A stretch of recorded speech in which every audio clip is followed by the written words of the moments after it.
4.83 கோடி சிறப்பு தொகுப்பு திட்டம். வழிபாட்டு தலம், ஸ்கூல், பஸ் ஸ்டாண்ட், அதுக்கு பக்கத்தில் இருக்கிற 717 மதுபான கடைகள் மூடப்பட்டன. அங்க வேலையில் இருந்தவர்களுக்கு வேறு கடைகளில் வேலை. கவனிக்கப்படாமல் விடப்பட்ட அம்மா உணவகங்கள் புதுப்பிக்கப்பட்டன. பத்திரப்பதிவு துறையில் பகல் கொள்ளைக்கு புல் ஸ்டாப் வைக்கப்பட்டுள்ளது. வருகையில்லா ஆவண பதிவு முறை கொண்டுவர உத்தேசிக்கப்பட்ட செயல்பாட்டில் உள்ளது. அரசு மற்றும் தனியார் மருத்துவமனையில் ஸ்கேன் மையங்களில் கருவுறுவதற்கு முன் மற்றும் பின் ஏற்படும் தவறுகளை கண்காணிக்கவும், மருத்துவ நிறுவனம் முறைப்படுத்தும் சட்ட விதிகள் பின்பற்றப்படுகிறதா என கண்காணிக்கவும் மருத்துவ மற்றும் ஊரக பணிகள் இயக்கத்தின் பயன்பாட்டிற்காக 40 புதிய வாகனங்கள் வழங்கப்பட்டுள்ளது. கூட்டுறவு வங்கியின் ஏழை எளிய மக்கள் வாங்கிய கடனுக்கு முதல் முத்தாய்ப்பாக ரூபாய் 2045 கோடி தள்ளுபடி வழங்கி ஆணையிடப்பட்டுள்ளது. ஒன்றிய அரசிடம்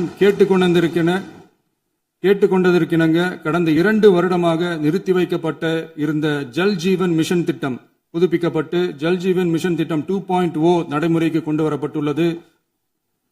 18,500 கோடி அளவில் உறுதியளிக்கப்பட்ட காஞ்சிபுரம் மாவட்டத்தில் மைய விரிவாக்க திட்டம், கோயம்புத்தூரில் மின்னணு பொருட்கள் மற்றும் மின்னணு அமைப்புகள் உற்பத்தி திட்டம் மற்றும் திருவள்ளூர் மாவட்டத்தில் காட்டுப்பள்ளி LNT கப்பல் கட்டும் தளம் விரிவாக்க திட்டத்திற்கு ஒப்பந்தங்கள் போடப்பட்டுள்ளன. அனைத்து நிர்வாக நடவடிக்கைகளும் மின்னணு முறையில் மாற்றம் கொண்டுவர நடவடிக்கை எடுக்கப்பட்டு வருகிறது. சட்டவிரோத கல்குவாரி மற்றும் அனுமதியின்றி கனிமங்களை எடுத்துச் செல்வது தடுக்கப்பட்டுள்ளது. பல்வேறு குவாரிகள் சீல் வைக்கப்பட்டுள்ளன. கனிமங்களை கண்காணிப்பது, எல்லைகளை நிர்ணயிப்பது மற்றும் ஆளில்லா விமானம் மூலம் அளவீடு செய்வது போன்றவற்றை செயல்படுத்துவதற்கான பணிகள் மேற்கொள்ளப்பட்டு வருகின்றன. அனைத்து துறைகளிலும் அலுவலர் தலையீடு இல்லாமல் லஞ்ச லாவண்யமற்ற தமிழகத்தை உருவாக்க அனைத்து நடவடிக்கைகளும் முடுக்கிவிடப்பட்டுள்ளது.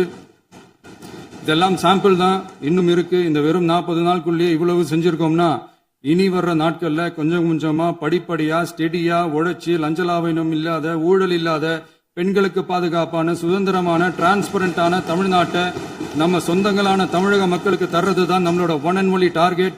கண்டிப்பா அதை நிறைவேற்றியே காட்டுவோம். 8 கோடி மக்கள் நம்மளோட இருக்கிறப்போ ஏங்க இதை செய்ய முடியாது? ஒவ்வொரு வேஷமா கலைஞ்சிரும் போல இங்க இருக்கிற நிறைய பேரு நடுங்கி போய் இதுல நம்ம மேல அவதூறு வேற. இப்ப புதுசா ஒரு வெப்பன் ஒண்ணு கொண்டு வந்திருக்காங்க. அது என்ன தெரியுமா? அவங்க தயவால தான் நம்ம ஆட்சி நடக்குதான். மக்கள் தயவால இந்த ஆட்சி நடந்துகிட்டு இருக்கு. மனசாட்சி உள்ள சக்திகளோட ஆதரவால்